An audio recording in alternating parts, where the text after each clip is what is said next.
ناظرین، غزہ پر اسرائیلی جارحیت کا آج 45واں روز ہے اور اسرائیل نے اس وقت تک غزہ کا مکمل محاصرہ کر رکھا ہے۔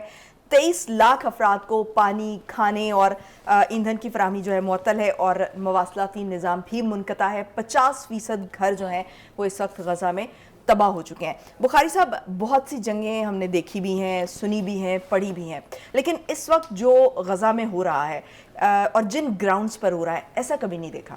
بالکل آپ نے ٹھیک کہا ہے، اس میں کوئی دو رائے نہیں ہے۔ ہم نے جنگ عظیم پہلی جو ہے جنگ عظیم، اس کی تفصیلات بھی دیکھی ہیں، اس کے اوپر ویڈیو ڈاکومنٹریز بھی دیکھی ہیں۔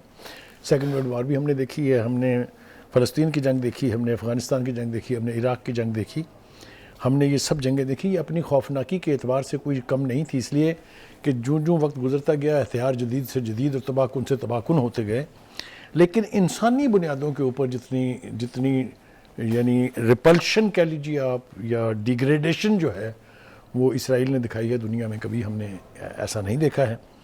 دو تین باتیں جو ہیں وہ میں خاص طور سے کرنا چاہتا ہوں، وہ یہ ہے کہ دنیا میں 3 4 5 چیزیں ایسی ہیں جو جنگ کے دوران رسپیکٹ کی جاتی ہیں۔ ایک ہاسپٹلس، دوسرا ایمبولنس جس کے اوپر پلس کا نشان ہوتا ہے، تیسرا سفید جھنڈی، اور چوتھا یعنی جو مہاجرین جو ہیں قافلوں کی صورت میں جا رہے ہوں۔ بد سے بدتر حکومت بھی کبھی ان کو نشانہ نہیں بناتی ہے، لیکن یہ بے حس، یہ بے شرم، یہ بے غیرت نیتنیاہو جو ہے، اس نے ان 4 ایکسیپشنز کو بھی ایکسیپشن رہنے نہیں دیا۔ اور دھڑلے سے ایک بات، لیکن میں نیتنیاہو کو وارن کرنا چاہتا ہوں کہ آج شاید تمہارا ہے، یہ جنگ ختم ہوگی، چاہے وہ آپ کی وقتی فتح کی صورت میں ہو یا آپ کی وڈرال کی صورت میں ہو، لیکن جو بیج آپ نے بو دیا ہے، آپ کی نسل کو اس کی فصل کاٹنی ہے۔ آپ نے اپنی حرکات سے دنیا جہان میں بسنے والے امریکیوں کو، یہودیوں کو، سیونیوں کو اور ان مغربی ممالک کے لوگوں کو جو اس وقت آپ کے ساتھ ہیں، ایک ایسے خطرے سے دوچار کر دیا ہے کہ وہ اپنے سائے سے بھی ڈریں گے، اس لیے کہ فلسطین چونکہ ان کا گھر پر آپ کرایہ دار تھے، آپ مالک مکان بن بیٹھے ہیں، وہ سپلٹ ہو کے پوری دنیا میں ہیں۔ آپ نے ان کے بچے مارے ہیں تو بچے آپ کے بھی محفوظ نہیں ہوں گے۔ آپ نے ان کے بچے مارے ہیں، وہ آپ جس نسل کشی کی ابتدا آپ نے کر دی ہے، ابتدا تو نہیں کی ہے، ایک طویل عرصے سے یہ پالیسیز ہے۔ مجھے ان بے غیرت میڈیا کے لوگوں پر ترس آتا ہے جو حماس کے حملے کو بنیاد بنا کر اسرائیل کی جسٹیفیکیشن تلاش کرتے پھرتے ہیں، اور بے حیائی سے یہ بھول جاتے ہیں کہ پچھلے 75 سال سے خاص طور پہ، اور پچھلے 2 سال سے غزہ از ٹارگٹ آف نیتنیاہو۔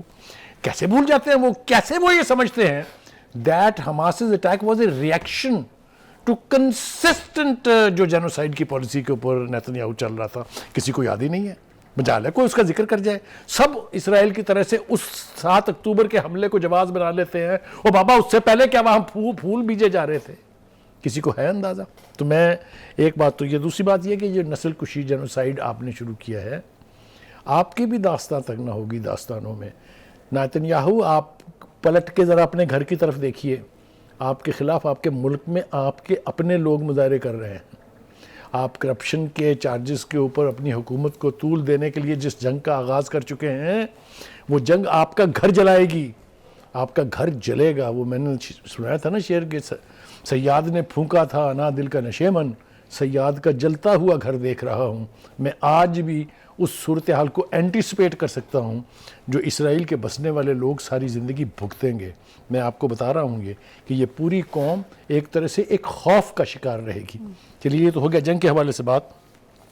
دوسری بات یہ کہ ہمارے پرائم منسٹر صاحب آج بہت اچھا بولے ہیں، بچوں کے عالمی دن کے حوالے سے تقریب تھی، انہوں نے کہا کہ وہ فلسطین، غزہ میں فلسطینی بچوں کا ہولوکاسٹ دیکھ رہے ہیں۔ I think this is the best term use, no doubt about it. وہ ہولوکاسٹ تو پتہ نہیں ہوا تھا کہ نہیں ہوا تھا، مگر یہ ہم اپنی آنکھوں سے دیکھ رہے ہیں۔ اور دوسری بات یہ کہ پیشہ ور افواج یا کسی بھی ملک کی قومی فوج کبھی بچوں سے جنگ نہیں کرتی۔ ڈوب مرنا چاہیے نیتنیاہو کو، اس کے سپورٹرز کو، اور خود اس کی فوج کو، جو اس جدید اسلحے کے ساتھ بچوں کو شکار کر رہے ہیں۔ ہاسپٹل سے اندر لوگ جو ہیں، بچے جو ہیں، وہ انکیوبیٹر سے باہر پھینکے جا رہے ہیں، ان کو جنوبی غزہ میں شفٹ کرنے کے لیے کہا جا سکتا ہے۔ آپ مجھے بتائیے، پری میچور بچہ کیا اتنا سفر افورڈ کر سکتا ہے؟ اور اس قسم کے رف سرکمسٹانسز میں نہیں کر سکتا. اب آ جائیے جناب, اس کا ریئیکشن جو ہے وہ آنا شروع ہے. آپ دیکھیے جو بائیڈن صاحب توقع لے کے بیٹھے ہوئے تھے کہ وہ دوسری دفعہ صدر بنیں گے, آپ انہی کے ملک کے اندر انہی کے ملک کے کنڈکٹ کیے ہوئے سرویز کا رزلٹ ذرا دیکھ لیں اور ہمارے ناظرین کو 40% بتائیں. کمی آئی ہے جو ڈیموکریٹک پارٹی کے ووٹرز ہیں ان میں, جو یہ آپ تفصیل بتائیں ہمارے ناظرین کو کہ کیا ہوا ہے جو ان کے ساتھ. ڈیموکریٹک پارٹی کے ووٹروں میں اس وقت ہم دیکھ رہے ہیں کہ جو صدر بائیڈن کی مقبولیت ہے اس میں 40% کمی آئی ہے, اور غزہ جنگ پر بائیڈن کا جو طرز عمل ہے اس کو 70% ووٹروں نے مسترد کر دیا ہے, اور امریکیوں کی اکثریت نے اسرائیلی حملوں کو حد سے متجاوز قرار دیا ہے. آپ آ جائیے جناب دوسری طرف. آپ یہ تو میں نے حال بتا دیا بائیڈن صاحب کا. بائیڈن صاحب جنہیں چلنے کو راہ دکھائی نہیں دیتی ہے, جو گر گر پڑتے ہیں کبھی جہاز کی سیڑھیاں چڑھتے ہوئے کبھی کچھ, یہ سارے فلسطین کے بچوں کا خون mister Biden is around your neck and you have to pay the price for that. Remember I am saying it, you will have to pay the price for it. دوسری طرف آئیے جناب, اسلامی ملکوں کی طرف سے کچھ تھوڑی سی اب ہلچل آپ کہہ لیجیے ہوئی ہے. ایک کرمنل خاموشی رہی ہے, کوئی دو رائے نہیں ہے اس کے بارے میں. And no Muslim country, no Muslim organization is an exception. O I C کی پریس جو قرارداد تھی is worth absolutely nothing. Nobody have paid any heed to that. آپ کے سامنے ہے. لیکن اب چین میں جو اب چین میں کچھ لوگ جو ہیں وہ گئے ہیں, جس میں آپ کے سامنے ہے کون سے ملک کے لوگ ہیں جناب. اس میں ہیں جی سعودی عرب, اردن, مصر, انڈونیشیا, فلسطین, ان کے وزراء بھی گئے ہیں اور او آئی سی کے نمائندے بھی گئے ہیں. جو ایران کے سپریم لیڈر ہیں انہوں نے ایک بہت ہی کمال کی بات کہی ہے, مطالبہ کیا ہے انہوں نے, اگر ان کی کان پر جوں رینگ جائے. انہوں نے کہا اسلامی ممالک اسرائیل کو توانائی اور دیگر اشیاء کی برآمدات تو بند کر دیں خدا کے لیے, جنگ میں تو نہ ان کو دیں یہ, مگر یہ کسی کے کان پر جوں رینگے گی کہ نہیں, یہ ہم جن پر حملہ کیا ہوا ہے وہاں پہ بند کی ہوئی ہیں, اور باقی وہ آنے والے دنوں میں ہم دیکھیں گے کہ کس طرف یہ بات جا رہی ہے. دوسری ایک حوصلہ افزا بات یہ ہے کہ میرے ملک میں کم از کم اس کے اوپر ریئیکشن جو ہے وہ شدت اختیار کر رہا ہے.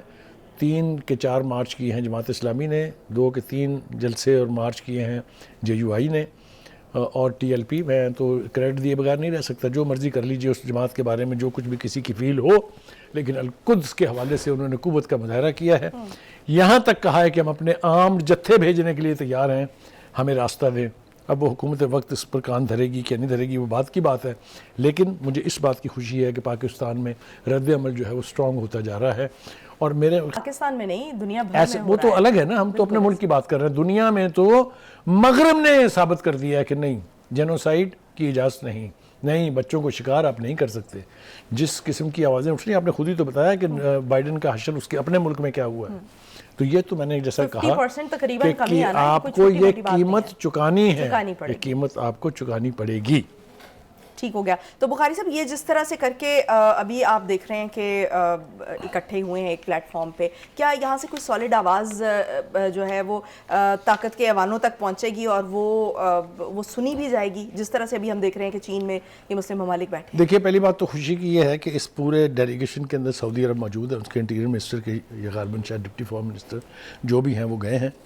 تو جب سعودی عرب کسی چیز کی لیڈ لیتا ہے تو بہت سارے اسلامی ممالک اس کے پیچھے چل پڑتے ہیں. انہوں نے بھی فوری طور پر جنگ بندی اور غزہ میں بچوں تک فوڈ کی اور دیگر دوائیوں کی, ادویات کی رسائی کی بات کی ہے.